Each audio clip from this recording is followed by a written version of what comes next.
안녕하십니까. 지금부터 2021학년도 진로 진학 설명회 세 번째 날을 시작하겠습니다. 1학기 진로 진학 설명회는 엊그저께 3학년 수시 전략 설명회서부터 어저께 2학년 진학 정보 설명회, 그리고 오늘은 시기에 맞게 1학년은 과목 선택 설명회로 구성되어 있습니다. 아시는 바와 같이 올해는 코로나 상황으로 인하여 사회적 거리두기도 지키고 해야 돼서 이 현장 강연에는 80여 분 모시고, 그 다음에 나머지 집에서 학생, 학부모님들, 또 뭐 직장에서 자유롭게 이 강연을 들을 수 있도록 유튜브 라이브로 이원 방송으로 진행을 하고 있습니다. 자, 오늘은 세 번째 날, 좀 전에 말씀드린 것처럼 1학년 선택 과목 설명회 2015 개정 교육과정에 따른 과목 선택 설명회가 이제 진행되겠습니다. 순서에 의해서 오늘은 그러면은 학부모님들께 교감 선생님께서 잠깐 인사 말씀 올리겠습니다.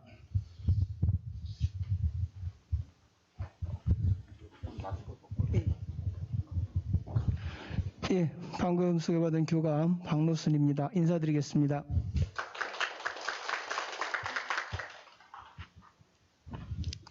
제가 얼굴이 까매서 마스크 쓰고 앞에 있으면 잘 안 나온대요. 예, 오늘은 또 비가 이렇게 저녁 때 되니까 좀 내리기 시작하네요. 올여름에는 날씨도 무덥고 비도 자주 내릴 것 같은데 우리 아이들 또 부모님들 모두 다 건강 잘 챙기시기 바랍니다. 이렇게 일기가 불편한데도 불구하고 이 자리에 직접 참석해 주신 어머님들, 학부모님들께 감사드리고, 또 코로나 관계로 인원 제한 때문에 직접 현장에 나오시지 못하고 유튜브로 방송을 보시는 학부모님들도 매우 감사합니다. 오늘 이 설명회는 우리 아이들이 진학을 위해서, 진로 결정을 위해서 선택해야 되는 그 첫 번째 가장 중요한 그러한 설명을 하는 날입니다. 그래서 우리 아이들이 앞으로 진로, 또 대학에서의 학과, 전공학과를 결정할 때 그 학과에 진학하려면 고등학교에서는 2학년, 3학년 때 어떤 과목을 수업을 들어야 되는지 거기에 대한 자세한 설명을 하는 그러한 시간입니다. 그래서 어머니들께 유용한 정보를 제공하고자 방금 진로부장님 소개하셨듯이 훌륭하신 교육과정 전문가 선생님을 모셨습니다. 설명 들으시고 또 여러 자료 참고하시고 아이들과 상의 많이 하셔서 꼭 신중하게 결정을 내려주시기 부탁드리겠습니다. 얼마 전에 1학기 중간고사 성적표 다 받으셨죠? 어떻게 마음에 드셨나요? 안 들었어요. 마음에 드는 거는 기준이 어디에 따라 다르겠죠. 우리 아이들이 제대로 된 시험을 본 지가 꽤나 오래됐다고 그래요. 중학교 때도 그렇고. 그래서 이제 오래간만에 보는 시험이라 아이들이 시험에 대해서도 많이 서툴렀고 또 걱정도 많이 했을 것 같습니다. 근데 너무 걱정 안 하셔도 될 것 같아요. 우리 아이들이 3학년 1학기까지 중간고사, 기말고사에서 총 10번의 시험을 보게 됩니다. 그 중에 이제 첫 번째 처음 본 거예요. 그러니까 이번에 조금 양이 안 차더라도 이제 곧 2주, 3주 후에 보게 되는 기말고사부터 열심히 준비해서 보게 되면 괜찮을 것 같습니다. 왜 그렇잖아요. 사람이, 특히 우리 아이들 같은 경우는 잘한다고 칭찬을 해주면 안 될 일도 정말 잘합니다. 근데 넌 왜 모양이야? 넌 왜 못해? 하고 질책하고 꾸중하면 될 일도 못해요. 그러니까 부모님들께서 많은 칭찬과 격려를 해주시기 부탁드리겠습니다. 또 이제 올여름이 그렇게 날씨도 그렇고 덥고 그런데 기말고사 끝나면 이제 여름방학이 시작되는데 우리가 7월 14일 날 현재 여름방학이 예정되어 있습니다. 방학이 좀 길어요.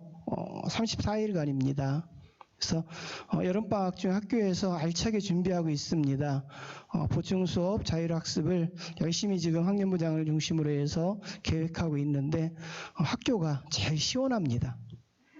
가장 시원해요. 그러니까 아이들 학교에서 오전에 보충수업하고 오후에 자율학습하고 이렇게 공부할 수 있는 시간을 학교를 중심으로 뒀으면 좋겠습니다. 공부는 학교에서 하는 겁니다. 학원은 보조, 도움을 받을 뿐이죠. 그동안 졸업생들 성공하는 그 졸업생들도 보면 그 학교에서 오래 남아서 공부를 열심히 한 학생들이 결국 3학년 때 진학도 성공하는 사례가 많습니다. 그러니까 올여름 우리 아이들 그 스케줄도 학교에서 공부를 많이 할 수 있는, 학교에 머무는 시간이 많을 수 있도록 부모님들께서 같이 신경 써주시기 부탁드리겠습니다. 모두에도 말씀드렸듯이 오늘 이 자리 설명 들으시고 부모님들에게 유익한, 그리고 결정하는 데 많은 도움이 되는 그런 시간이 되길 바라면서 이렇게 인사에 대신하겠습니다. 고맙습니다.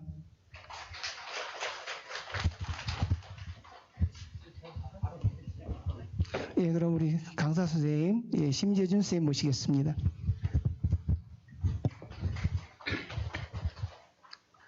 네, 만나서 반갑습니다. 네, 바로 그러면 강의를 시작하도록 하겠습니다. 오늘 주제는 이제 교육과정과 관련된 거라서 2015 개정교육과정의 이해와 선택이라고 이렇게 잡았고요. 이게 지금 학생들이 배우는 교육과정이 2015 개정교육과정입니다. 그래서 이렇게 지었고, 자, 먼저 그러면은 이 교육과정의 가장 큰 특징은 뭐냐? 과거와 다르게, 이전 교육과정과 다르게 2학년, 3학년 때 학생들에게 선택의 폭을 많이 줬다는 거죠. 그래서 이제 어머님들이 또는 지금 1학년 학생들이 뭐 보통 7월 말이나 이때 이제 교육과정을 안내받고 학생들이 선택을 하게 되잖아요. 그때 고민을 굉장히 많이 하세요. 진학과 연결시켜서. 그런 부분에서 좀 고민을 해소할 수 있는 내용으로 이렇게 준비했으니까 좀 경청해 주시면 감사하겠습니다. 왜 잘 배우던 교육과정을 바꿨느냐? 그거부터 좀 얘기를 해보면요. 네, 2011년도에 국제 학업 성취도 평가를 했습니다. 우리나라가 국제 학업 성취도가 수학과학이 얼마나 높은지 이런 것들을 이제 비교 평가했는데, 초등학교 4학년, 중학교 2학년을 대상으로 했습니다. 초등학교 4학년 학생들의 수학 학업 성취도는 50개 나라 중에서 2등이에요. 과학은 1등이에요. 중학교 2학년은 성취도가 1등이죠. 네. 그런데 이제 흥미도를 보면 어떻게 되냐? 수학 같은 경우 50개 나라 중에서 50입니다. 네. 그리고 과학은 48위가 되겠습니다. 중학교는요, 수학 성취도가 1인데 흥미도는 몇 등이냐? 41위가 되겠습니다. 와, 초등학교보다 많이 올라갔어. 이렇게 생각할 수 있는데 중학교는 50개 나라가 아니에요. 42개의 나라예요. 이게 거의 또 꼴등에 가까운 거예요. 그리고 과학은 좀 높은 편이에요. 26위를 했습니다. 그러니까 이제 우리나라 학생들은 초등학교, 중학교 때, 고등학교 때까지는 수학을 전 세계적으로 굉장히 잘하는데, 진짜 수학, 과학 경쟁력이 필요한 대학교, 그리고 사회에 나갔을 때는 국제 경쟁력이 떨어지는 문제가 있습니다. 그 원인이 어디에 있냐 보니까 그 초등학교, 중학교 때 너무 빨리 많이 어려운 내용을 다루다 보니까 학생들의 흥미도가 너무 떨어진다는 거죠. 네. 그래서 그게 원인이다. 그래서 이제 교육과정을 개정해서 좀 바꾸려고 하는 겁니다. 그래서 교육과정의 바뀌는 방향은, 네, 학생들이 너무 어려워하는 내용이 많으니까 흥미가 떨어진다고 했잖아요. 그래서 기존 교육과정의 내용에서 많이 줄였습니다. 네. 대표적으로 이제 과목을 갖고 얘기하면은, 이전 교육과정에서는 기하와 벡터라는 과목이 있었어요. 근데 벡터 부분이 이제 굉장히 어렵다고 하니까 벡터를 과감히 빼고 기하라는 과목으로 변경을 시켰죠. 네, 그렇게 해서 이제 학습 분량을 좀 줄여나가게 됐고요. 또 때마침 이제 4차 산업혁명이 막 이슈화 되다 보니까 우리나라는 자원이 인재잖아요. 네, 그래서 우리나라 학생들이 사회에 나갔을 때 인재로서 국가 경쟁력을 갖출 수 있는 인재로 만들어보자. 그럼 어떻게 하냐? 창의 융합형 인재를 양성해야 된다. 이런 목적을 갖고 교육과정을 바꿨다. 이렇게 이해하시면 될 것 같고요. 그럼 교육과정은 어떻게 바뀌어 있느냐 보면은 이게 2015 개정교육과정의 큰 틀이 되겠습니다. 네. 네. 네. 1학년 때는 대부분의 모든 고등학교 1학년 학생들이 공통 과목을 배우게 되는 거고요. 2학년, 3학년 때는 학교 교육과정에 따라서 학생이 자신의 적성이나 진로 또는 대입 전형에 지원하는 것 그런 계획을 합쳐서 자기가 좀 선택을 할 수 있게 만들어 놓은 게 핵심이 되겠습니다. 자, 여기 이제 단위수라는 개념이 나오는데 단위 8. 네. 이거는 쉽게 얘기해서 국어가 일주일에 4시간 수업을 한다. 그럼 4단위가 되는 겁니다. 4단위. 그럼 영어가 일주일에 3시간 하면 몇 단위가 돼요? 3단위가 되겠죠.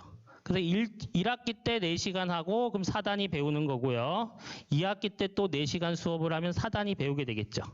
그래서 8단위를 보통 기준으로 배우게 되겠습니다. 이건 학교에서 플러스 마이너스를 조금 할 수 있는데 1학년 때는 대부분 이걸 그대로 다 대부분의 고등학교가 4단위씩 갖고 가요. 쭉 갖고 가는 거고요. 그 다음에 필수 이수 단위는 뭐냐? 네. 2학년, 3학년 때 학생들이 배우고 싶은 걸 선택하게 해놓으면 자연계를 진학을 희망하는 학생들은 무슨 과목을 안 듣게 될까요? 사회 과목을 안 듣게 되겠죠. 네. 그리고 인문계열 진학을 희망하는 학생들은 과학 교과를 안 들으려고 할 겁니다. 근데 교육과정의 목표라가 뭐라고 했죠? 창의 융합형 인재를 육성하는 거예요. 그러니까 뭔가 융합을 하려면 배경 지식이 많아야 될 거 아니에요. 내가 관심 없는 분야라도. 그래서 자기가 관심 없는 분야라도 최소한 배워라. 그런 의미에서 필수 이수 단위를 이렇게 지정을 해놓은 거라고 보시면 될 것 같습니다. 그럼 이제 자 사회는 1학년 때 4단위에서 8단위를 배우는데요. 고등학교 졸업할 때까지 10단위를 필수로 이수해야 된다고 했어요. 그러면 자연계열을 가는 학생들도 2, 3학년 때 반드시 사회 과목 하나를 더 들어줘야지만 10단위가 차게 되겠죠.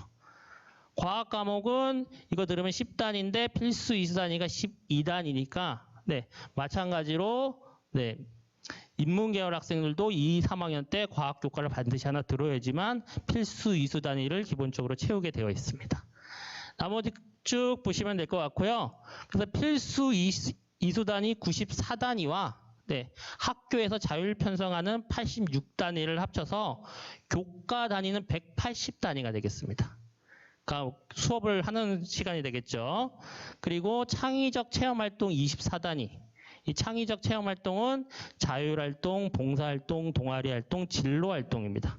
보통 학교에서 뭐 수요일 6, 7교시나 금요일 6, 7교시에 이렇게 하죠. 번갈아 가면서. 그래서 학생들이 총 고등학교에서 배우는 단위수는 204단위가 되겠습니다. 거기서 이제 2학년, 3학년 때 배우는 교과를 크게 일반 선택 교과와 진로 선택 교과로 구별을 할 수가 있는데요. 네. 가장 큰 차이는 뭐냐? 일반 선택 교과는 등급제로 평가를 하는 겁니다. 상대 평가를. 지금 1학기 때 시험 보면 이제 1학기 말 고사까지 끝나면 1학기 등급이 나오겠죠. 1등급, 2등급. 그 상대 평가를 하는 건 일반 선택 교과고요. 진로 선택 교과는 상대 평가 9등급제가 아니라 ABC 3단계 절대 평가를 하게 되겠습니다. 무조건 80점 이상을 맞으면 A를 받게 되는 거고요. 60에서 80점까지는 B, 그리고 60점 B는 C라는 걸 받게 되겠습니다. 이렇게 이제 크게 구별할 수가 있을 것 같고요. 또 이제 구별점을 찾자면 일반 선택 교과는 대부분 수능과 연계된 교과입니다. 수능 범위에 포함된다고 보시면 돼요. 그리고 진로 선택 교과는 대부분 수능과 상관이 없는데요. 네, 이 두 교과만 수능 범위에 들어가게 되겠습니다. 교육과정을 처음 만들 때는 진로 선택은 수능에서 다 빼려고 했어요. 왜? 수능에 들어가면 학생들이 수능을 보기 위해서 내 적성과 흥미에 맞지 않아도 선택을 해야 되는 상황이 생길 수 있잖아요.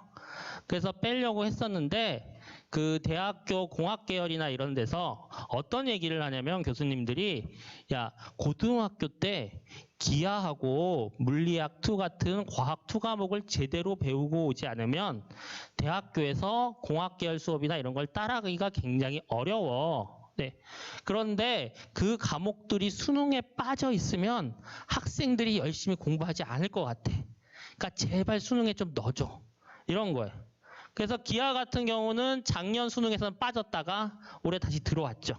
네. 그래서 이 두 개 빼고는 나머지는 이제 수능과 관련 없는 교과라고 보시면 될 것 같고요. 네.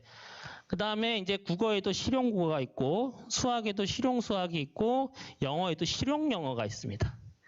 지금 대1고 학생들은 다 진학을 목표로 하는 학생들이잖아요.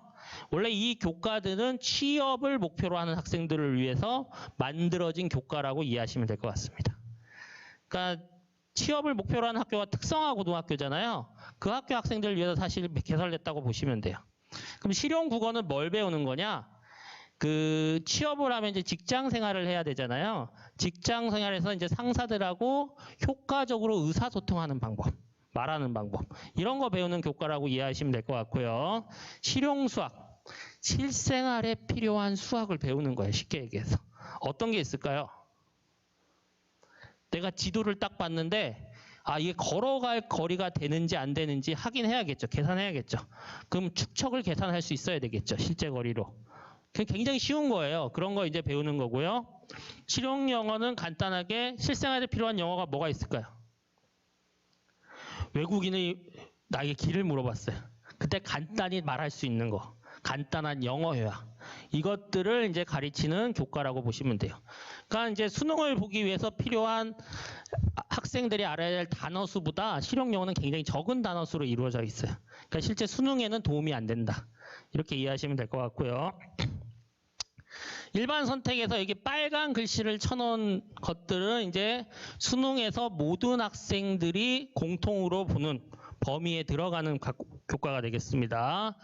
국어 같은 경우는 수능에서 독서와 문학은 공통 과목이고 언매나 화작 중에서 학생들이 하나씩 선택하고 수학은 요거하고 기하까지 합쳐서 3개 중에 하나 선택하고 이렇게 이루어지잖아요. 네, 그렇게 보시면 되겠습니다.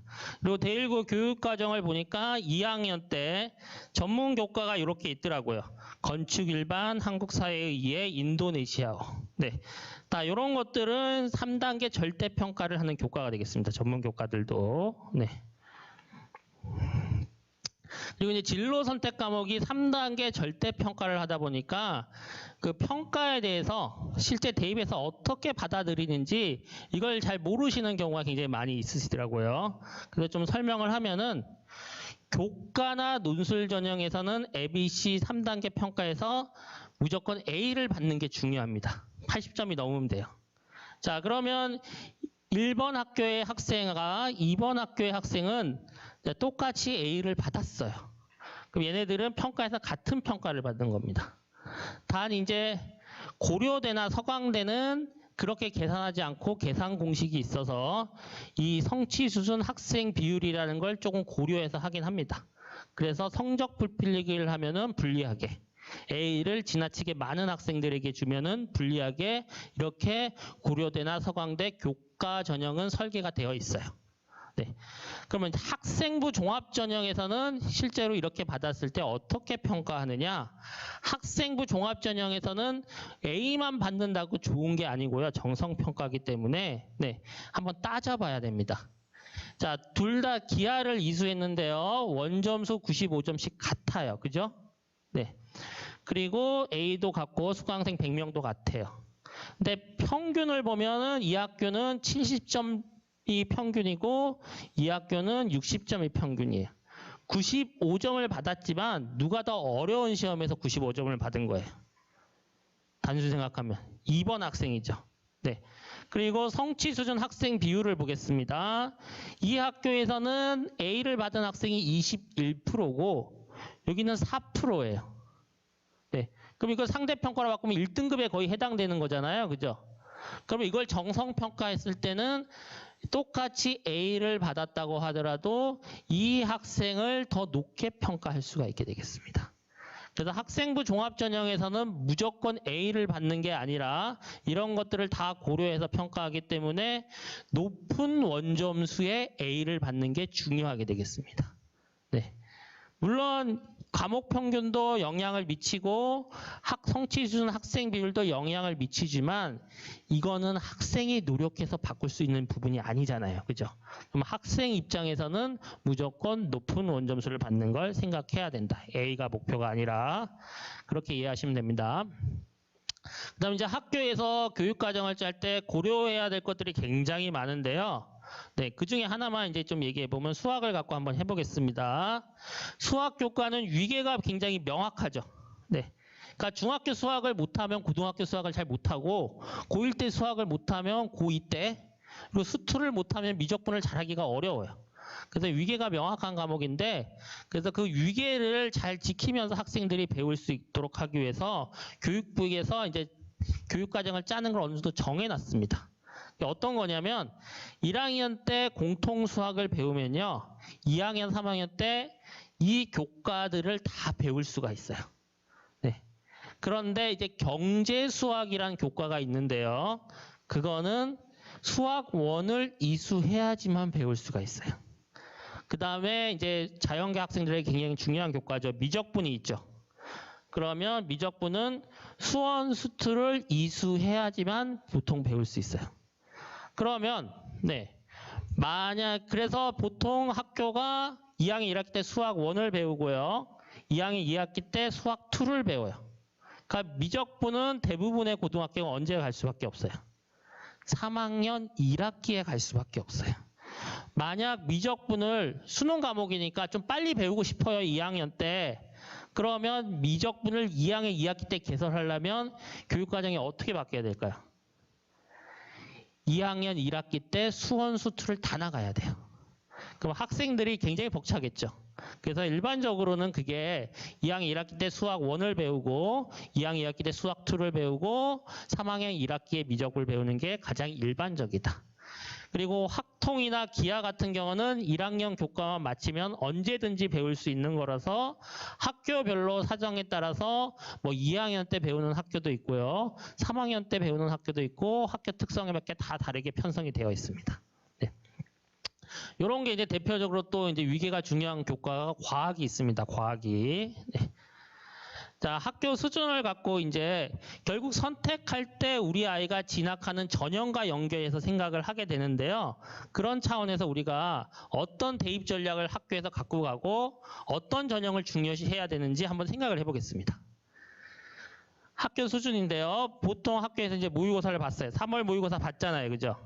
어떤 고등학교는 모의고사를 보면 국어 1등급이 한 4% 나오고 수학 1등급이 한 4% 나오고 영어도 한 4% 나왔어요. 근데 어떤 고등학교는 모의고사를 보면은 1등급 수치가 이 정도밖에 안 나와요. 네, 그리고 어떤 고등학교는 모의고사를 보면은 1등급 인원이 이렇게 굉장히 많습니다. 네. 자, 그러면 이 고등학교에서 내신 문제를 출제할 때 모의고사 수준으로 문제를 낸다. 그럼 그 학교는 내신 문제를 잘 내는 거예요? 못 내는 거예요? 잘 내는 거죠. 왜? 내신으로 1, 2등급이 갈려야겠죠. 일단 갈리겠죠. 그리고 모의고사 수준으로 내니까 무슨 공부에도 도움이 돼요. 수능 공부에도 도움이 되겠죠. 잘 내는 거예요. 근데 이 고등학교에서 우리도 수능에 좀 도움이 되고자 모의고사 수준으로 문제를 내요. 그럼 그 학교는 문제를 잘 내는 걸까요? 못 내는 걸까요?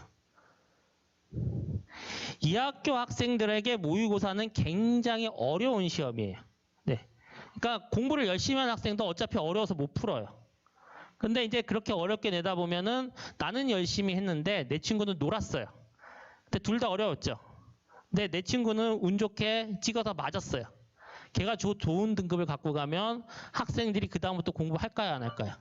안 해요. 그래서 이런 학교들은 학생들을 공부시키기 위해서 모의고사보다 훨씬 난이도를 낮춰서 문제를 냅니다.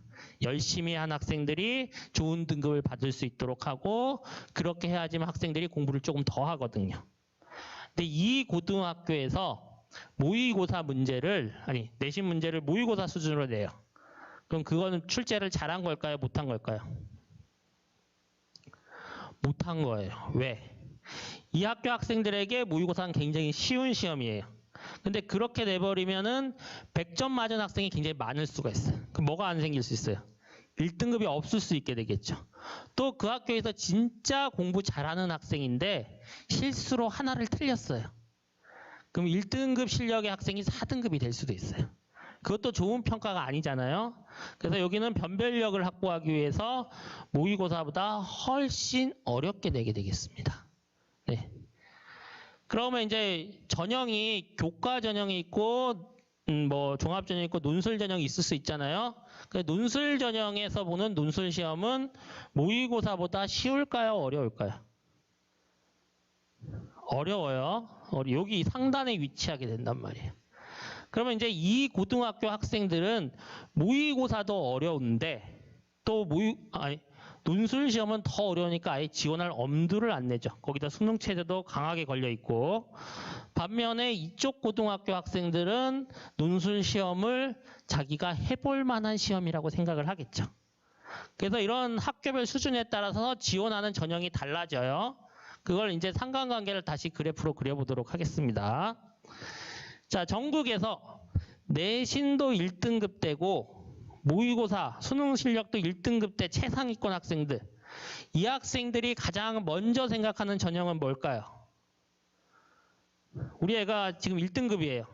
네, 그럴 리가 없겠지만, 네. 그러면 이걸 먼저 생각하겠죠. 종합이나 교과, 그죠? 아까 이쪽 상단에 있던 고등학교 학생이 되겠네요. 내신은 조금 별로인데 모의고사 1등급 대예요. 수능 1등급 받을 가능성이 있어요. 이 구간의 학생들이 가장 먼저 생각하는 전형은 뭘까요? 정시겠죠? 그리고 수시는 논술 전형을 지원하게 됩니다. 자, 이 구간 내신은 굉장히 좋은데 모의고사가 안 나와요. 이 구간의 학생들은 무슨 전형을 생각할까요?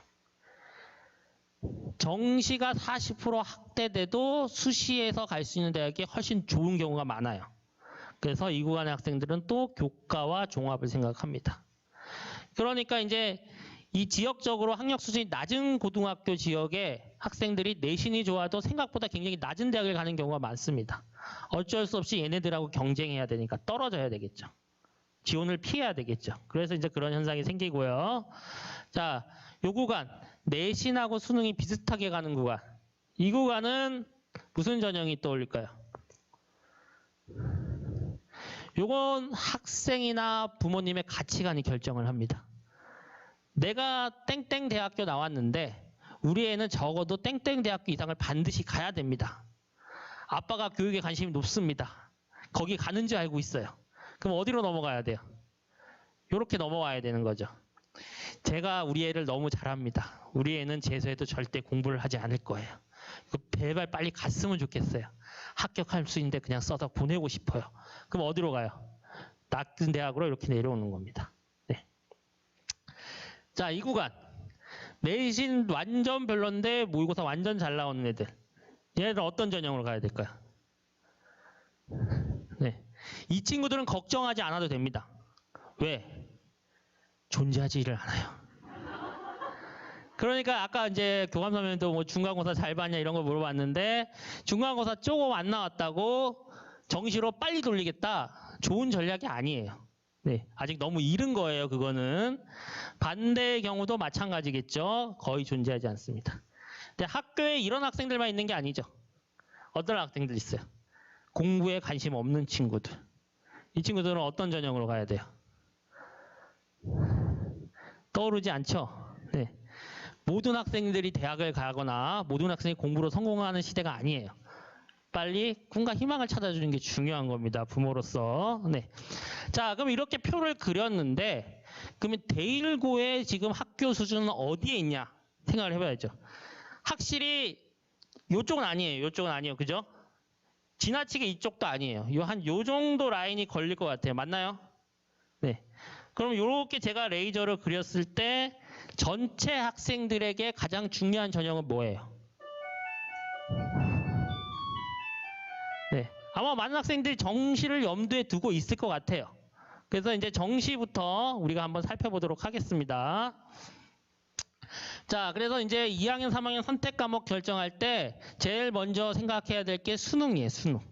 지금 2022학년도 수능, 올해 수능부터 선택형 수능이 돼서 국어에서도 화작이나 언매 중에 하나 골라야 되고, 수학도 인문계는 이 세 과목 중에 하나를 고를 수 있고, 자연계 학생들은 2개 중에 하나를 골라야 되고, 탐구도 인문계 학생은 이런 조합이 다 가능합니다. 최상위권 대학을 지원하더라도. 자연계 학생들은 대부분의 서울에 있는 대학교는 미적이나 기하 필수, 과학 탐구 2과목 응시 필수로 걸어놨기 때문에 자연계는 이렇게 가는 겁니다. 인문계 학생들도 대부분 확률과 통계를 하지만 이런 거를 해도 상관이 없다. 네, 이제 그런 얘기를 좀 해주도록 하겠습니다. 선택형 수능은 이런 구조가 되어 있죠. 이제 작년까지는 탐구에서만 선택을 학생들이 하는 구조였는데 이제는 국어나 수학에서도 학생들이 선택을 하게 바뀌었어요. 자, 모든 수험생들은 독서와 문학을 공통 과목으로 응시를 하고 네, 화작과 언매 중에서 자기가 원하는 교과 함가를 선택해서 응시하는 구조고요. 수학도 마찬가지가 되겠습니다. 요 75, 25는 뭐냐? 출제 비율이 되겠습니다. 네. 공통 교과에서 75% 내외를 출제를 하고요. 선택 교과에서 25% 내외를 출제를 하는 겁니다. 쭉 나오는 거고요. 그리고 영어, 한국사, 제2외국어는 절대 평가를 하고 교육부에서 탐구 과목도 사탐, 갑탐 합쳐서 17개 교과에서 과목에서 자기가 원하는 거 2개 그냥 수능 응시하면 된다고 했어요. 근데 서울에 있는 대부분 자연계 공학 계열에서 우리 학교 자연계에 지원하려면 탐구 2과목을 들어야 된다. 그래서 아까 자연계는 요거 2개를 듣고 인문계는 17개 중에서 원하는 거 2개 선택하시면 돼요. 작년까지 여기서 선택을 할 때도 부모님들이나 학생이 어떤 과목으로 수능을 볼지 탐구해서 굉장히 고민이 많았어요. 왜? 선택에 따라서 유불리가 생기기 때문이죠. 그런데 이제 국어에서도 유불리가 생기고 수학에서도 유불리가 생기게 돼요. 보는 과목이 달라지잖아요. 학생별로. 그죠? 네. 그런데 이제 이렇게 학생들의 선택 과목에서 유불리가 커지면 평가원 입장에서는 굉장히 부담스럽죠. 네. 특정 과목을 선택한 학생들이 굉장히 유리해지는 구조가 되면. 그래서 그런 걸 방지하고자 지금 수능의 출제 방향은 어떻게 되고 있냐? 이 선택 교과는 굉장히 쉽게 출제하고 있습니다. 유불리를 없애는 가장 좋은 방법이 뭐예요? 쉽게 출제해서 많은 학생들이 높은 점수를 받게 하는 겁니다. 어려우면 유불리가 커질 수가 있어요. 네. 그런데 변별력을 확보를 해야 되겠죠. 그럼 변별력은 어디서 확보하느냐? 여기서 확보를 해나가는 겁니다. 여기서. 수학도 이거는 쉽게 출제하고 여기서 굉장히 많이 확보하려고 지금 노력하고 있습니다. 네, 참고할 수 있도록 하고요.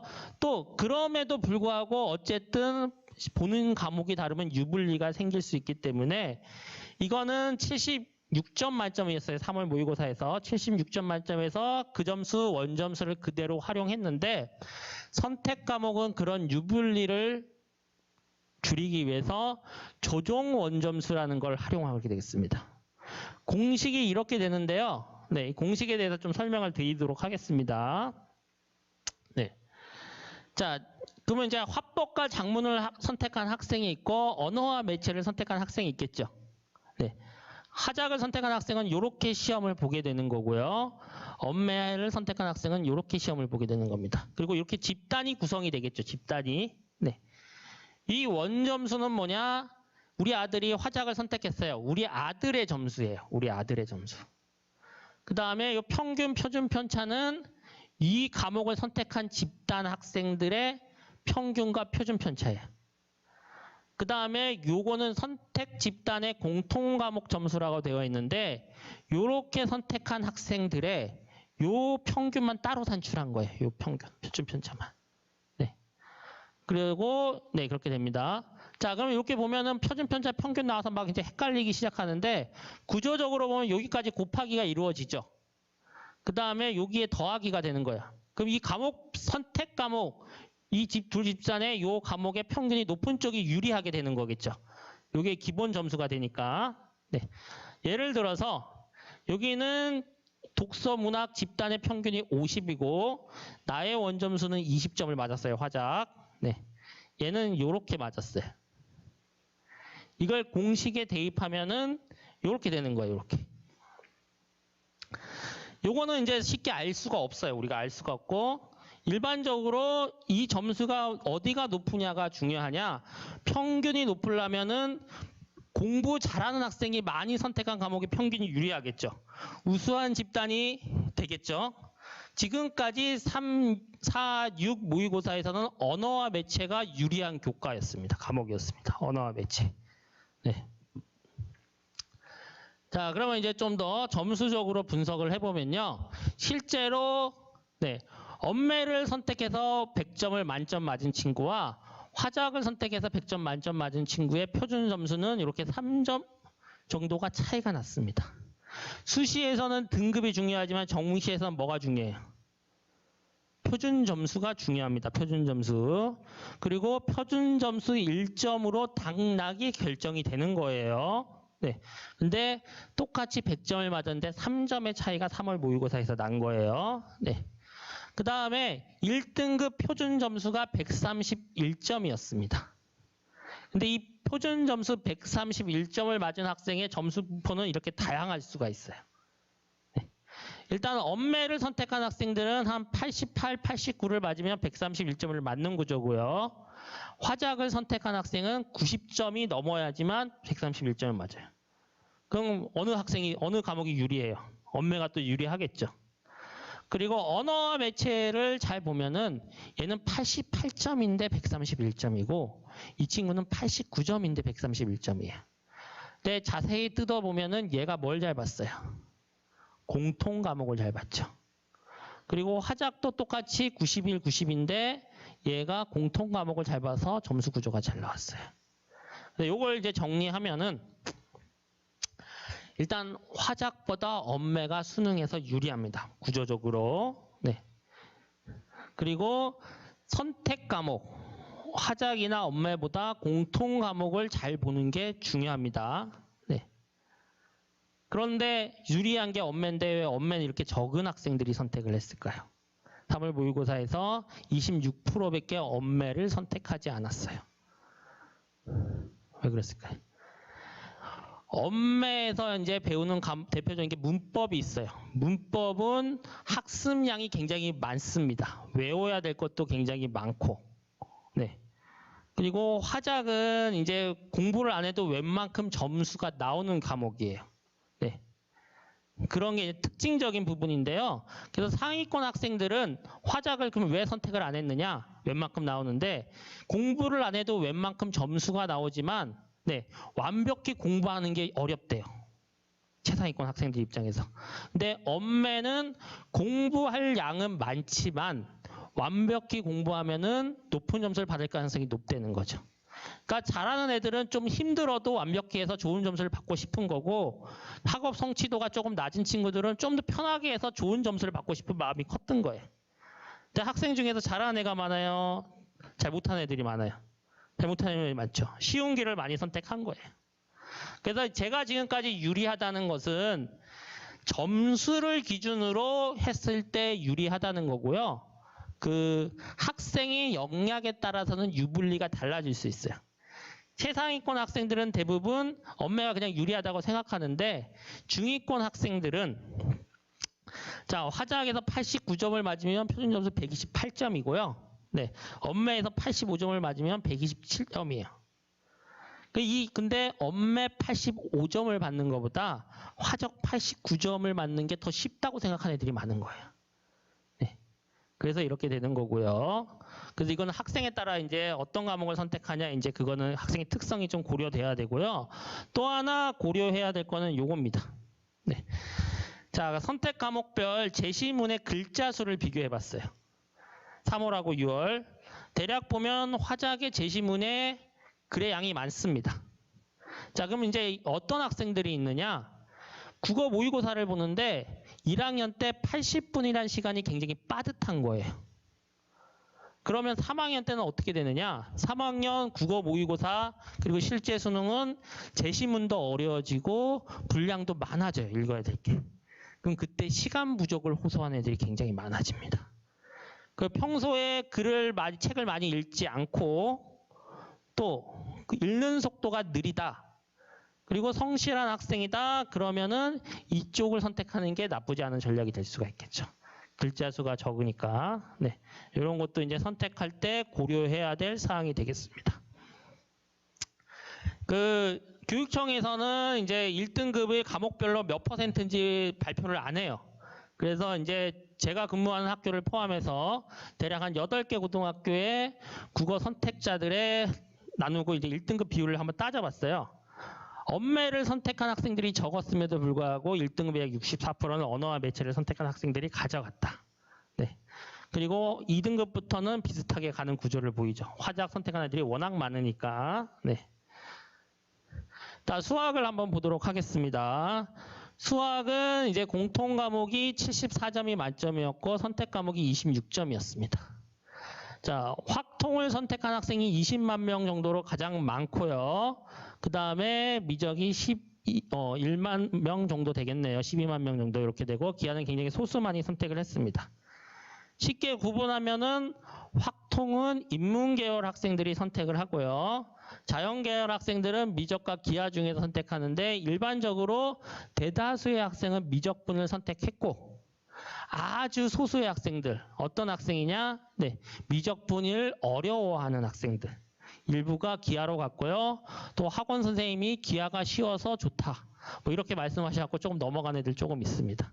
그래서 소수가 있게 되겠습니다. 자, 그런 걸 모르시는 분들이 있어요. 여기 자연계가 맞나요? 인문계가 맞나요? 학교에? 자연계가 훨씬 많죠. 그러면 우리 학교가 자연계가 많으니까 전국에도 자연계 학생들이 굉장히 많을 거라고 생각하는 경우가 많은데 전국적으로는 인문계 학생들이 훨씬 많아요. 네. 그래서 학통 인원이 이렇게 많이 생긴 겁니다. 네. 그러니까 학력 수준이 이 동네는 그래도 높은 편이잖아요. 높은 지역은 자연계열이 많은데 반면에 학력 수준이 낮은 지역은 수학의 벽을 많이 느끼기 때문에 실제로 자연계 학생들이 소수에 불과한 경우가 굉장히 많습니다. 자, 물 좀 먹겠습니다.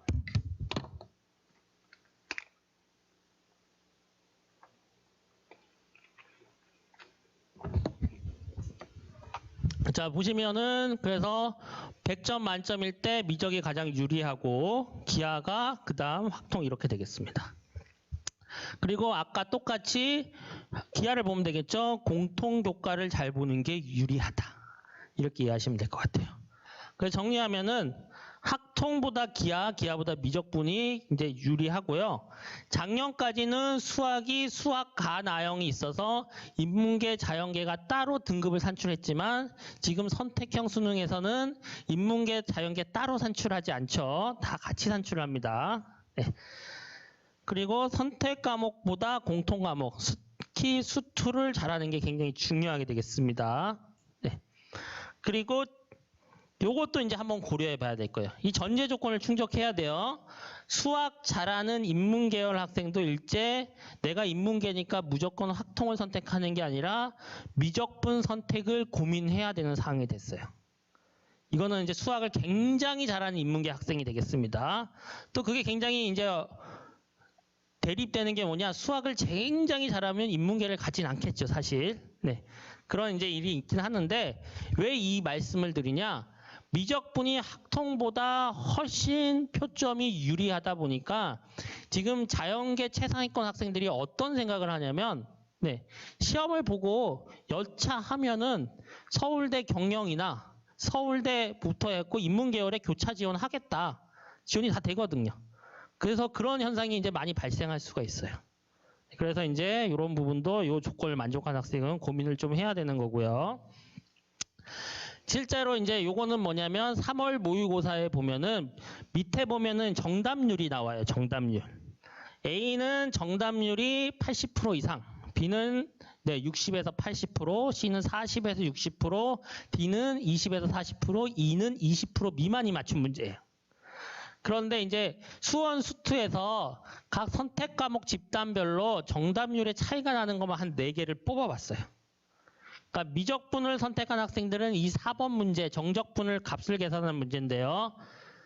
얘는 B니까 정답률이 60% 이상이 되는 거죠. 60에서 80. 굉장히 쉽게 느낀 거고 얘네는 조금 어려워한 거고 여기는 정답률이 20에서 40% 정도 느꼈다는 거죠. 네. 그런데 이렇게 차이 나는 문제들이 대부분 뭐예요? 정적분, 그리고 미분의 성질을 이용, 고부의 미분법, 부정적분, 미적분과 관련이 있죠. 미적분에서만 미적분을 배우는 게 아니라 거기는 미적분 심화 과목이고요. 수투에서 미적분을 기본적으로 배웁니다. 거기에서 그래서 미적분을 선택하면 그것도 잘할 가능성이 높아지는 거예요. 그래서 그런 것까지 고려했을 때 아까 그런 주장을 제가 한 거고요. 네. 실제로 4번 문제 굉장히 쉬운 문제예요. 이건 공부한 학생들에게는. 그런데 어려워한다는 거죠. 뭐 그냥 한번 보라고 했어요. 풀라고 한 거 아니에요. 긴장 안 하셔도 됩니다. 네. 그리고 이제 1등급 받은 학생들의 과목별 비율을 좀 살펴봤더니 한 8개 학교 분석해서 83% 정도가 미적분 학생들이 1등급을 가져갔다. 이게 잘못 출제되고 심하면은 학통이나 이런 학생들은 거의 100점을 맞은 1, 2%의 학생들만 1등급이 될 가능성도 있어요. 네. 자, 그리고 이제 정시파 학생들은 그러면 이제 특히 자연계열 학생들은 범위가 중요하기 때문에 좀 생각해 볼 지점이 있는데요. 네. 대부분 미적분을 선택하겠죠, 일반적으로. 그럼 기하를 공부할까요, 안 할까요, 정시파 애들이? 선생님, 저 정시파예요. 저 미적분 선택했어요. 안 해요. 근데 그 학생들에게 이제 물어보는 거지. 수시 안 쓸 거니? 그러면 선생님, 저 남자예요. 이런 애들 별로 없어요. 네, 수시 써야죠. 뭐 이런단 말이에요. 간혹 한 반에 한 명 정도 자기가 남자임을 강조하는 친구들이 있어요. 네. 그런데 이제 논술 전형을 쓴단 말이에요, 이 정시파 애들이. 근데 상위권 대학의 논술 전형은 지금 수리 논술 출제 범위가 미적, 기하, 학통이 다 들어가는 경우가 굉장히 많습니다. 그러니까 기하를 아예 안 하려면 수시에 쓸 데가 없어지는 거예요. 네. 물론 기하를 출제했을 때와 미적분을 출제했을 때 그 합격하는 학생이 다를 수가 있어요. 일반적으로 미적분이 변별력이 가장 좋겠죠. 그런데 그거는 입학 사정관들은 알고 있어요. 근데 출제하는 교수님은 그런 것까지 고려 안 할 수도 있겠죠. 그래서 기본적으로 논술 전형을 지원해야 되기 때문에 이런 것도 좀 고민해야 되고, 과학교과도 출제 범위가 이제 논술로 가면은 연세대, 중앙대, 그리고 경희대는 의대만 2가 들어가니까 이런 것도 좀 생각하면서 선택 과목 결정을 해야 되는 거고요. 이때 연세대를 빼고는 지구과학 2로 논술 시험을 볼 수 없다는 거. 이걸 생각해야 되고요. 학생부 종합전형에 지원할 때 같이 한번 보도록 하겠습니다. 네. 내신도 똑같고 비교과도 거의 똑같아요. 미적분만 이수한 학생이 있고 미적분 기하를 모두 이수한 학생이 있어요. 교육과정하고 연계해서 평가한다고 했을 때 어느 학생이 유리할까요? 조금이라도. 이 학생이 유리할 수 있게 되겠죠. 그리고 만약에 우리 아들이 서울대 공대 수시가 목표다. 그러면은 면접을 봐야 되는데 면접 출제 범위도 이게 다 들어갑니다. 네, 이런 것들을 같이 고려해 주면 좋을 것 같습니다. 실제로 이게 2022학년도 자연계 수리논술 수학 범위예요.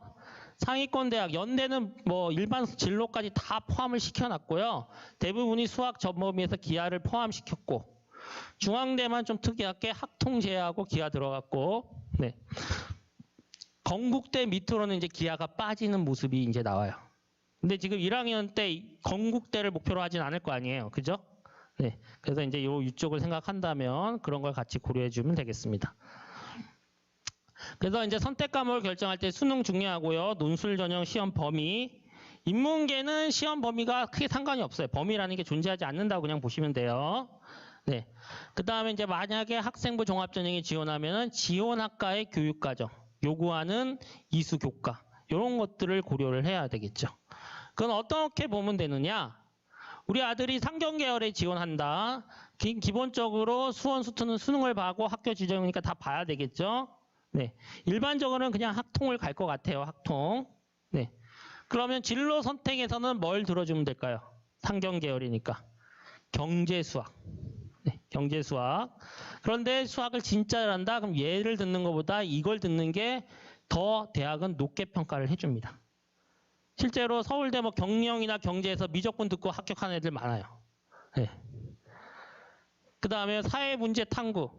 이런 탐구가 붙어 있는 과목들은 학종형 과목입니다. 그러니까 뭘 할 수 있는 거냐? 수업 시간에 질적 연구, 양적 연구를 할 수 있는 거예요. 그리고 좋은 비교과는 뭐냐? 그렇게 자기 주도적으로 뭔가 탐구 활동을 하는 걸 좋은 비교과로 치고, 그런 내용을 세특에 기록할 수 있기 때문에 학종형 교과다, 이렇게 보시면 되는 거예요. 네. 우리 애가 만약에 어문 계열 간다. 그럼 수학은 그대로 이렇게 갖고 가겠죠. 그러면 국어 국문학과 가면은 진로 선택에서 이런 교과를 더 들어줘야 되는 거고요. 영어 영문학과 간다. 학생부 종합전형 기준으로 봤을 때는 이런 과목을 더 들어주면 좋겠죠. 그러면 이제 교육과정하고 학생부를 평가할 때 얘가 영어 영문학과에 오고 싶어서 영어 교과를 많이 들었고 영어를 잘하는구나 이렇게 판단을 해나가겠죠. 자연계열. 자연계열은 수능에서 수원 수투 보고 미적분을 기본적으로 선택하는 게 일반적일 것 같고요. 자, 그런데 물리는 기하도 중요하니까 기하도 같이 들어주면 좋을 것 같고. 과학 투 과목 중에서는 가장 중요한 교과가 뭐예요? 물화생지 중에서. 물리학과니까. 물투가 되겠죠. 네. 보통 투 과목을 2개 듣는 게 일반적이니까 그럼 하나를 더 들어야 되는데 그럼 물투를 듣고 나머지는 3개 중에서 본인이 자신 있는 교과를 선택하면 되겠죠. 네. 일반적으로 공대다 그러면 물투 화투가 베이스가 되겠죠. 의대다. 화생이 베이스가 되겠죠. 네. 그리고 뭐 지구과학이나 천문적인 물지가 베이스가 되는 겁니다. 네. 그 다음에 이제 생명과학과 간다. 그러면 뭐 이런 것과 같이 들어주면 좋아요. 이런 탐구가 들어간 건 학종형 교과라고 제가 얘기했어요. 조금 전에. 네. 그 다음에 과학 교과는 뭘 들어줘야 돼요? 반드시. 생명과학과니까. 생명과학 2를 들어줘야겠죠. 그게 일반적인데요. 어떤 친구가 이렇게 들었어요. 그러면은 학종 평가에서 좋은 평가를 받을 가능성이 떨어지겠죠. 그런데 자세히 보면은 이런 게 있어요. 이게 한양대 생명공학과 교과목 이수 체계도가 되겠습니다. 1학년 때는 이런 거 배우고 2학년 때는 이런 거 배운 거 쭉 나와 있는데요. 세부 전공을 보면은 네, 생물공학, 생체재료, 나노의학 이렇게 구별할 수가 있는데요. 네. 자, 생체재료에서 중요한 과학 교과는 뭐예요? 물리화학이죠. 네. 그러니까 이 친구가 물투, 화투하고 난 생체재료 전문가가 될 거라고 학생부에 기재되어 있으면 그리고 한양대에 지원하면 한양대 교수들이 평가할 때 얘를 전공 접합성이 낮다고 평가하지 않겠죠. 네. 그래서 보통 일반적으로 학과명과 교과명을 매칭시키는 게 일반적인데요. 좀 더 자세히 들여다보고 싶다. 좀 더 전공 적합성을 맞추고 싶다. 그럼 우리 아이가 목표로 하는 대학의 학과의 교육과정을 확인하셔야 돼요. 교육과정을 확인하는 쉬운 방법은 네이버에 검색을 하면 됩니다. 네. 근데 어떻게 검색하느냐? 대학을 딱 이름을 치잖아요. 그 모든 대학에 여기 학과 전공이란 메뉴가 나와요. 네. 여기 들어가면은 그 대학의 학과 홈페이지를 쫙 연결된 페이지가 다 한 번에 나와요. 그러면 우리 아이가 원하는 페이지, 학과 홈페이지 쉽게 들어갈 수가 있습니다. 들어갈 수가 있고요. 들어가면 뭐 봐야 돼요? 교육과정 확인해야 되겠죠. 그 다음에 연구실 연구 분야. 있는 대학이 있고 없는 대학이 많은데 이게 있다면 이것도 좀 보면 좋아요. 이걸 봐서 어디에 활용하느냐? 전공 접합성을 맞춰야 되잖아요. 발표 같은 주제도 잡고 여기에서 보고서 아이디어를 얻어서 발표 주제를 잡으면 돼요. 그 다음에 학과 소개. 학과 소개 왜 보라고 하냐? 실제로 아이들이 학과에서 뭐 배우는지 이게 학과가 어떤 학과인지 모르는 경우가 많아요. 근데 대부분 안다고 해요. 뭐라는 거냐? 학과에 대해서 아는 게 아니라 학과명을 그냥 알고 있는 거예요. 너 기계공학과에서 뭐 배우는지 알아 하면 대답하는 친구 별로 없어요. 오늘도 한 명 상담했는데 내신이 이때 2점대 초반 학생이었어요. 그 서울대 이제 의대 가고 싶어 하는 학생인데 의대는 이제 학종으로 지원 못해서 서울대 농대를 지원하자고 했어요. 걔가 어떻게 했을까요? 절대 지원 안 한대요. 그러니까 농대니까 거부감이 있겠죠. 근데 농업 생명과학 되면은 응용생물학과 뭐 이런 것들이 있거든요. 그거 이제 학과를 쫙 보여주니까 또 마음이 달라지더라고 아이가. 네. 그래서 이런 것들을 좀 봐야 돼요 아이들이. 네. 보고 그 다음에 대학만 가면 되는 게 아니라 대학 졸업하고 또 사회 나간 또 생각해야 되니까 간 김에 이런 것도 같이 봐주면 굉장히 좋을 것 같습니다. 자, 실제로 기계공학과 한번 살펴볼게요. 기계공학과는 교육과정이 1학년 때 미적분, 일반 물리 이런 것들을 배우고요. 2학년 때 4대 역학을 주로 배웁니다. 네, 또 동역학, 재료역학, 열역학 여기 나와 있죠. 유체역학 이런 걸 배우고요. 3학년 때부터 자기가 만들고 싶은 기계, 로봇이면 로봇공학을 세부적으로 좀 심화해서 배우고 이렇게 쭉쭉쭉 나가는 거예요. 3, 4학년 때까지 나가서 이제 4학년 때 실습을 한번 하겠죠. 이런 구조입니다. 자, 그럼 교육과정을 봤을 때 선택 과목 중요한 게 뭐예요? 미적분, 기하, 물투 이런 게 되겠죠. 네. 뭐 진출 분야는 뭐 이런 식으로 나갈 수가 있게 되겠습니다. 요걸 이제 좀 더 자세히 보면은 이것 때문에 이제 학종에서 중요한 겁니다. 자, 2학년 때 물리 1을 배우고 일반적으로 고3 때 물2를 배우고 그다음 대학교 1학년 때 일반 물리, 2학년 때 이렇게 4대 역학을 배우는데 이것도 위계가 굉장히 중요한 교과잖아요. 물2를 이수 안 하고 대학에 들어왔다. 정시는 점수가 높으면 합격하는 구조지만 학종은 정성평가를 하고 이 학생이 우리 학과에 왔을 때 발전 가능성이 높다. 이런 것들을 보는 전형이잖아요.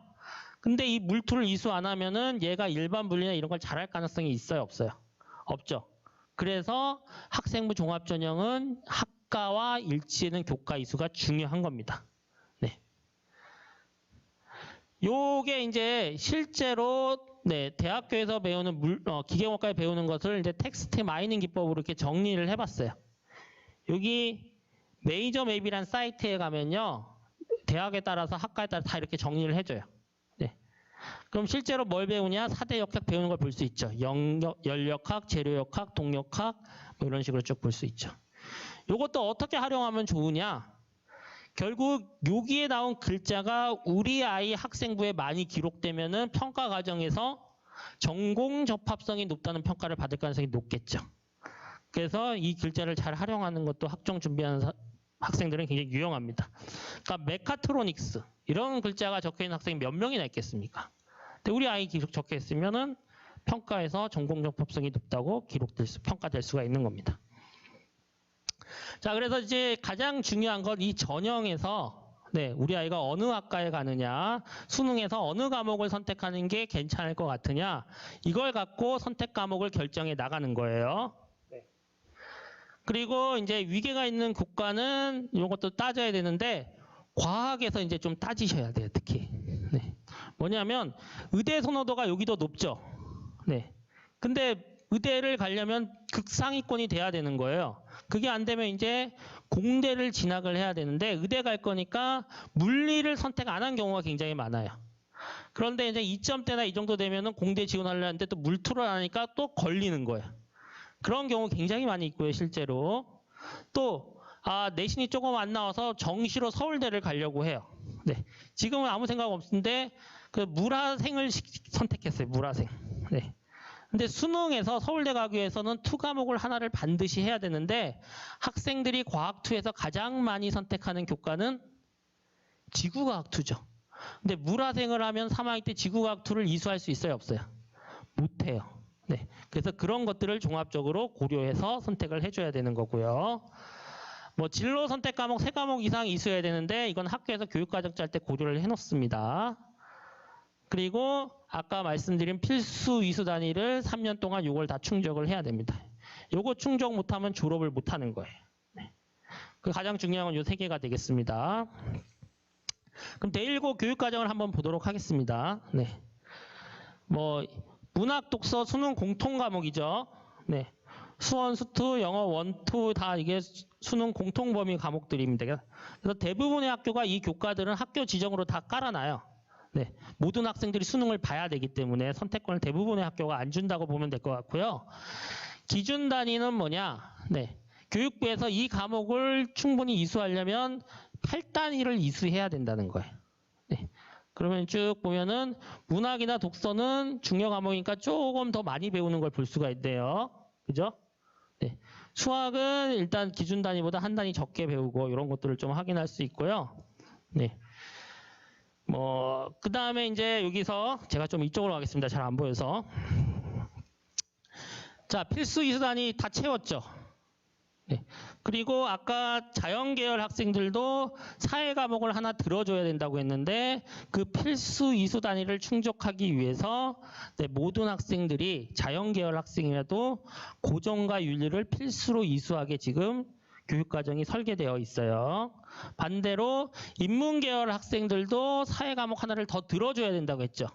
근데 이제 그런 고민 없이 뭘 들을지 고민 없이 학생들이 그냥 들을 수 있게 뭘 깔아줬어요?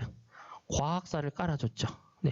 그런데 내가 인문계인데 자연계열 학생하고 상대평가 9등급제 경쟁하면은 불만이 있을 수 있고 부담감이 크잖아요. 그러니까 그런 교과는 다 뭘로 만들어놨어요? 진로 교과로 선택으로 만들었어요. 그럼 뭘 한다? ABC 3단계 절대평가를 해서 학생들이 학습에 대한 부담감이 적다. 이렇게 되는 거고요. 네. 뭐 은미체는 쭉 넘어가면 될 것 같고, 여기까지 필수 이수 단위를 학교 지정으로 다 채워놨어요. 근데 여기는 어때요? 필수 이수 단위가 16단위인데 6단위 부족하죠. 그럼 2학년 때나 3학년 때 어느 때는 6단위를 내가 채워야 되는 거예요. 그게 이제 선택 과목에서 채울 수 있게 설계가 되어 있겠죠. 생활교육 6단위 부족한데 여기에서 이 4개 중에서 하나를 선택해서 6단위를 채울 수 있게 하는 겁니다. 3이다. 그러면 1학기 때 3시간 수업을 하고 2학기 때 3시간 수업을 하겠다는 얘기가 되겠습니다. 그러고 쭉 보면은 일본어, 중국어, 한문은 일반 선택이에요. 그 뭐예요? 상대평가 하는 거죠. 9등급. 인도네시아어는 진로 전문이니까 이건 뭐예요? ABC 3단계 평가를 하겠죠. 네. 등급에 대한 부담감이 있고 그냥 절대평가가 좋아요. 그럼 뭘로 가면 돼요? 제6에 열심히 할 마음이 별로 없어요. 1로 가면 되는 거예요. 단 이거는 이제 공유 캠퍼스니까 다른 학교 학생들하고 같이 수업을 들을 수 있게 되겠죠. 네. 강서고 뭐 이렇게 같이 하더라고요. 네. 그래서 여기 정하면 되고. 자, 여기에서는 이제 하나를 선택하게 돼 있어요. 네. 지금 이제 인문계 학생에서 국어 국문학과 가겠다. 그럼 뭐 선택하면 돼요? 고전문학 감상을 선택하면 돼요. 네. 근데 영어 영문학과 가려고 실용 영어 뭐 저는 굳이 선택 안 해도 될 것 같아요. 그런데 영어 자신 있고 뭐 영어 배우는 게 부담 없다. 그럼 그냥 선택해도 될 것 같고요. 자연계 학생들이 조금 고민이 될 수 있을 것 같아요. 기하하고 수학 과제 중에서 하나를 선택해야 되니까. 네. 네. 학종을 가는 학생도 기하를 선택해도 되고 수학 과제를 선택해도 되고 정시파 애들 그리고 논술을 본다. 우리 애가. 그러면은 기하로 가면 되겠죠. 네. 그래서 여기 중에서 하나를 고르면 될 것 같고요. 자, 인문계열 학생들은 아까 사탐 하나는 이미 학교 지정으로 해놨기 때문에 여기서 3과목만 선택을 하면 돼요. 그냥 과학 듣지 않고. 네. 자기가 일단 수능 볼 과목 하나 선택을 해야겠죠. 네. 사회문화하고 생활과 윤리를 학생들이 수능에서 가장 많이 선택하는 교과인데 암기 과목은 빨리 배우면 잊어먹어서 또 다시 해야 되죠. 그래서 그 교과는 지금 대1고는 보니까 3학년 때 내신 공부하면서 학생들이 수능 대비도 한 번에 편하게 할 수 있도록 3학년 때 다 깔아놨더라고요. 네, 그렇게 보시면 되고 상경계열 가는 학생들은 경제를 반드시 들어줘야 되는 거고 네, 일반적으로 뭐 정치 외교학과 굳이 따지자면 정치와 법을 꼭 들어줘야 될 것 같고 역사학과나 뭐 세계사 관련 학과 학생들은 세계사 그리고 학종 준비한 학생들은 요거 하나 들어주면 좋겠죠. 요거 하나. 네. 내신이 좋고 이런 학생들. 그리고 이제 과학은 자연계 학생들 이 3개 중에서 아까 우리 아이가 가고 싶은 학과 그리고 수능에서 목표 대학이 서울대면 2를 뭐 선택할지 예를 들어서 그런 것까지 같이 고민해서 3개를 선택해 주면 되는 거예요. 3개를. 그러면 이제 넘어가겠습니다. 그리고 이제 요런 교과도 공유 캠퍼스로 운영을 하는데 우리 아이가 건축학과를 가고 싶어 한다. 진로가 뚜렷하다. 그럼 요거 들어주는 게 좋겠죠. 그죠? 그리고 뭐 역사 관련이나 이런 거 이제 문화 관련된 학과는 가는 학생들은 요거 괜찮을 것 같아요. 그리고 3학년 거는 아직 좀 먼 얘기가 될 수 있어요. 2학년 때 또 선택 기회가 또 주어질 가능성이 있습니다. 그걸 감안해서 보면 될 것 같고요. 일단 기본적으로 여기서 택사 선택권을 학생들에게 굉장히 많이 줬어요. 네. 자기가 수능에서 볼 2과목을 일단 정해야 되겠죠. 요거 2개 중에 하나를 결정을 해야 되고 수학에서도 미적, 학통, 뭐 기하 아까 정했으면 또 다르겠지만 일반적으로 미적, 학통에서 고민했지만 둘 중에 하나를 골라줘야 되겠죠. 그리고 나머지 2개를 갖고 이제 고민을 해야 되는데 자연계열의 정시파다. 그러면 제가 만약에 선택하면 저는 일단 여기서 심화수학을 하나 갖고 갈 거예요. 심화수학. 심화수학을 왜 갖고 가느냐? 심화수학 1에서 배우는 내용이 수원, 수투, 미적분, 심화 내용이에요. 그럼 그거 뭐 공부하는 거예요? 수능 공부하는 거죠. 수능 공부. 그래서 정시파 학생들은 요걸 하나 더 갖고 갈 것 같고, 나머지는 이제 자기 학과, 지원 학과나 듣고 싶은 과목 그런 걸 고려해서 들으면 될 것 같고요. 영어 영문학과 가는 친구는 뭐 영어권 문화 이런 거 같이 하나 들어주면 좋을 것 같습니다. 네. 그리고 이제 여기서도 마찬가지로 수능에서 선택하는 교과가 가장 중요하고, 그 다음에 학생부 종합전형에서 지원한 학과 고려해서 여기서 세 개를 선택할 수 있게 되는데요. 3개를 선택하면 되고, 일반 과목 3과목을 갖고 가면 좀 부담스럽잖아요. 내신 공부 많이 해야 되니까 3학년 때. 그러면 진로 선택을 반드시 하나를 갖고 가면 좋을 것 같고요. 제가 생각했을 때는. 네.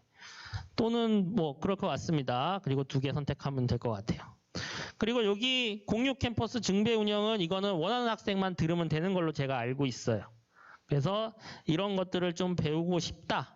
그러면 그런 학생들은 접근을 하면 될 것 같고, 중문학과가 목표인 학생들은 이걸 좀 들어주면 좋을 것 같고요. 뭐 베트남어나 태국어나 이런 데는 사실 이 관련 학과가 있는 대학이 거의 없죠. 한국 외대 정도 빼고는 없으니까 뭐 순수하게 교육 목적, 학습 의욕 목적으로 접근을 하면 되지 않을까 생각을 합니다. 네. 그래서 여기까지 해서 교육과정 설명을 마치도록 하겠습니다. 감사합니다. 네. 감사합니다. 제가 잠깐 준비를 하고 하나 좋은 그 팁을 드릴게요. 교육과정 그 과목 선택에 있어서. 네. 스마트폰을 꺼내서 댁에서 이제 유튜브로 시청하는 부모님들도 다 같이 한번 스마트폰을 꺼내서 구글 플레이어입니까? 앱에서 요거 선택 과목 길라잡이라고 하는 거 보이시죠? 선택 과목 길라잡이 한번 찾아서 구글 어플에서 구글 플레이에서 찾아서 선택 과목 길라잡이 검색해서 요거를 한번 다운해서 지금 설치해 보세요. 요겁니다. 네, 요 모양 금방 찾아지죠? 요거는 강서교육청에서 만든 어플입니다. 그런데 아주 유용해요. 얼마 전에 아마 가정통신문으로도 1차 안내가 나가서 아시는 부모님들은 이미 이제 깔아서 활용하시는 부모님들도 아마 있을 거예요. 제가 지금 학생들하고 이제 진로 수업 때 수업 시간에 이제 이걸 하고 있는데 참 아쉬운 게 아이폰 쓰는 친구는 없는데요 그러더라고. 그러니까 아이폰용으로는 아마 이 앱이 아직 지원이 안 되는 모양이에요. 안드로이드 폰용으로만 이게 이제 만들어져 있습니다. 강서교육청에서 제작해서 작년부터 배포하는 건데 아주 유용합니다. 네, 손안의 선택 과목 길라잡이 이거 하나로 어지간한 궁금증은 오늘 전반적인 설명을 쭉 잘 들었기 때문에 전체적인 것은 다 이해하고 계시죠? 그래서 구체적으로 어떤 과목이 뭘 가르치고 또 어떤 계열 학과와 관련이 되는지 우리 아이가 어떤 대학이 아니라 어떤 학과를 가고 싶으면은 과목 선택에 있어서 어떤 것들을 해야지 좋은지 일반적인 그 표준을 잘 설명해 주겠어요. 자, 설치하셨나요? 클릭해서 들어오면 이렇게 요 화면이 보이죠? 자, 요거 하나씩 이제 중요한 것 제가 이제 설명드리고 나머지는 다 뭐 보이면 되니까. 진로 진학 탐색 눌러보시면 자, 이렇게 나오죠. 우리 아이가 아직 뭘 해야 될지 잘 모르더라. 어떤 학과가 가야 될지 뭐 이런 것 자체도 감도 못 잡는다. 그러면 뭐 진로 검사 해봐야죠 뭐. 나의 진로 찾기 누르면 커리어넷, 워크넷, 진로진학 정보센터 이런 거 많이 들어보셨죠? 이런 데 가서 누르면은 창이 열리고 진로 검사를 할 수 있어요. 뭐 진로 흥미 검사 또는 뭐 적성 검사, 뭐 학과 검사 등등 해서 검사를 받아볼 수도 있겠죠. 다시 대체적으로는 학생들이 막연하게나마 그래도 자기가 가고 싶은 대학 또는 학과 이런 것들을 염두에 두고 있을 겁니다. 관심학과 찾기에서 계열 정보, 계열 눌러서 인문과학, 상경계열, 자연과학 어지간한 그 계열의 분류들이 다 나와 있죠. 예를 들어서 뭐 자연과학 계열 우리 아이는 꿈꾸고 있다. 구체적으로 어떤 학과가 있는가 클릭해서 누르면은 자연과학 계열로 관련 학과, 대기과학과, 뭐 물리학과, 화학과까지 쭉 대표적인 학과들 나와 있죠. 그리고 그 밑에 보세요. 이런 자연계열 학과에 갈 아이들한테 권장할 수 있는 선택 과목, 일반 선택 과목, 미적 분서부터 지구과학까지 쭉 나와 있네요. 그죠? 그다음에 또 진로 선택 중에서는 기하 수학과제 탐구 또 관련 과학 투 과목 이런 것들을 또 권해주네요. 이렇게 여러분들이 우리 학생들이 이런 것을 참고 삼아서 과목 선택하는 데 많은 도움을 받을 수 있습니다. 뭐 멘토의 한마디에서 여러 가지 또 부가적인 설명도 들어보면 좋겠죠.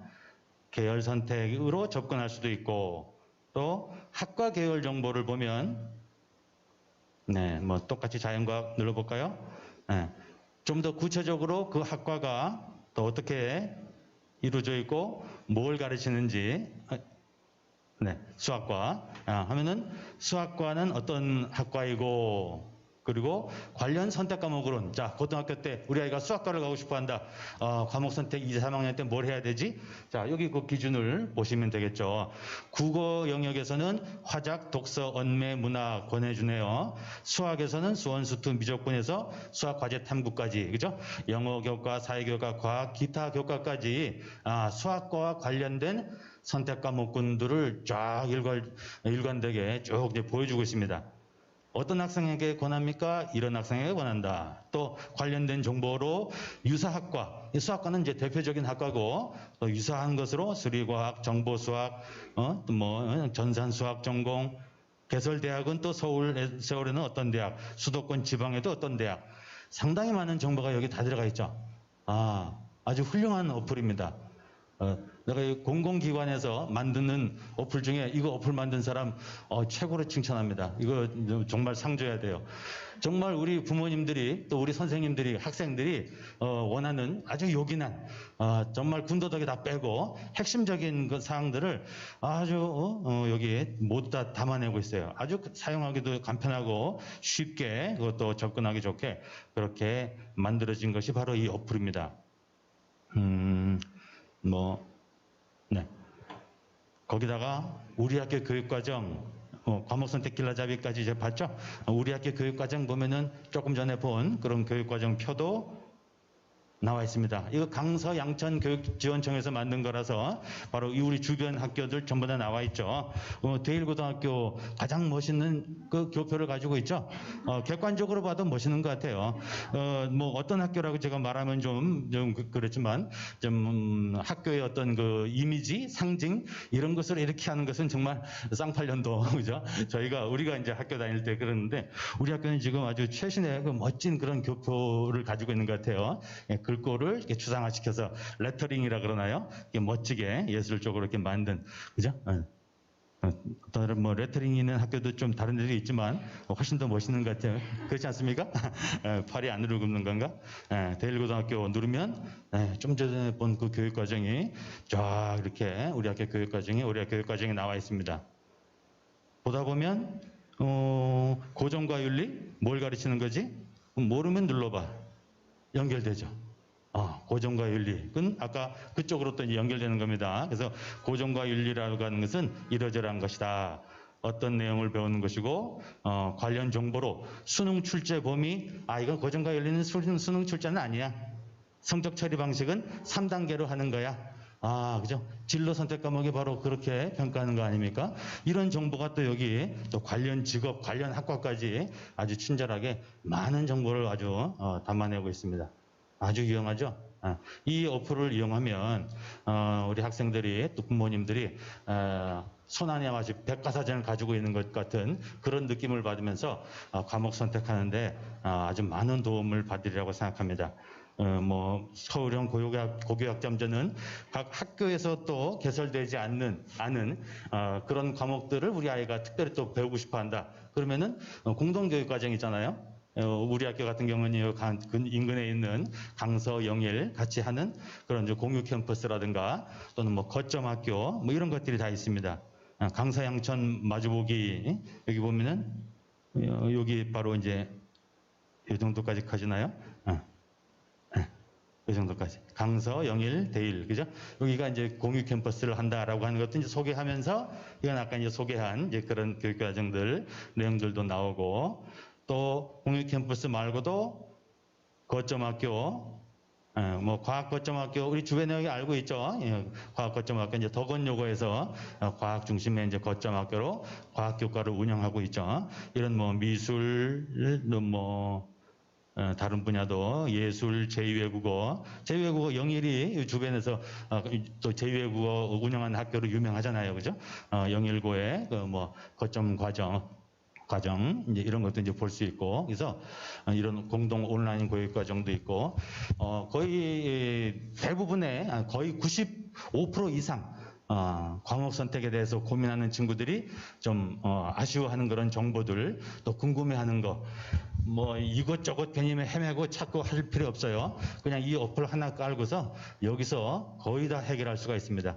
여기서도 해결 안 되면은 뭐 그런 기본을 알고서 상담을 오시고 하면은 또 담임 선생님이나 뭐 저 진로 교사나 또 이제 교무부장님이 친절하게 또 잘 해설해주고 또 안내를 해드릴 겁니다. 이 학생한테는 어떤 과목이 맞을 거라고, 그렇죠? 그렇게 해서 과목 선택에 바로 우리 인생의 갈림길에서 우리 아이들이 처음으로 마주치는 어떤 선택의 순간이에요. 가장 중요한, 그죠? 문과 계열 쪽일까, 이과 계열 쪽일까, 또 구체적으로 어떤 과목을 선택해야 내 장래의 입시에 또 나중에 나에게 직업 선택하는데 가장 현명한 첫걸음이 될까, 이런 아주 중요한 시기인데 이렇게 좋은 정보들을 활용해서 그런 선택에 있어서 실수하는 일이 없도록 또 좋은 선택이 될 수 있도록. 물론 사람의 인생이라는 것이 가다 보면은 또 바뀌기도 하죠. 대학교 전공 나와도 그 전공학과대로 살지 않는 사람들도 사실 많이 있습니다. 근데 그건 뭐 그때 가서의 얘기고, 일단 우리 발등의 불, 바로 지금 현재에서의 가장 최선을 다하는 그런 노력이 필요하겠죠. 네. 뭐 이 정도로 아마 어지간한 부모님들이라면은 상당히 만족을 하시리라 생각합니다. 네, 그러면 오늘 요것으로 1학년 과목 선택 설명회를 모두 마치겠습니다. 혹시 질문이 조금 있으신가요? 저 교무부장님도 있고 해서 사실 제가 걱정은 없습니다. 혹시 질문 있습니까? 네, 그럼 차츰 천천히 생각하시고 나중에 질문을 뭐 전화로나 상담으로 오시면 되겠습니다. 네, 이상으로 과목 선택 설명회 모두 마치겠습니다. 감사합니다.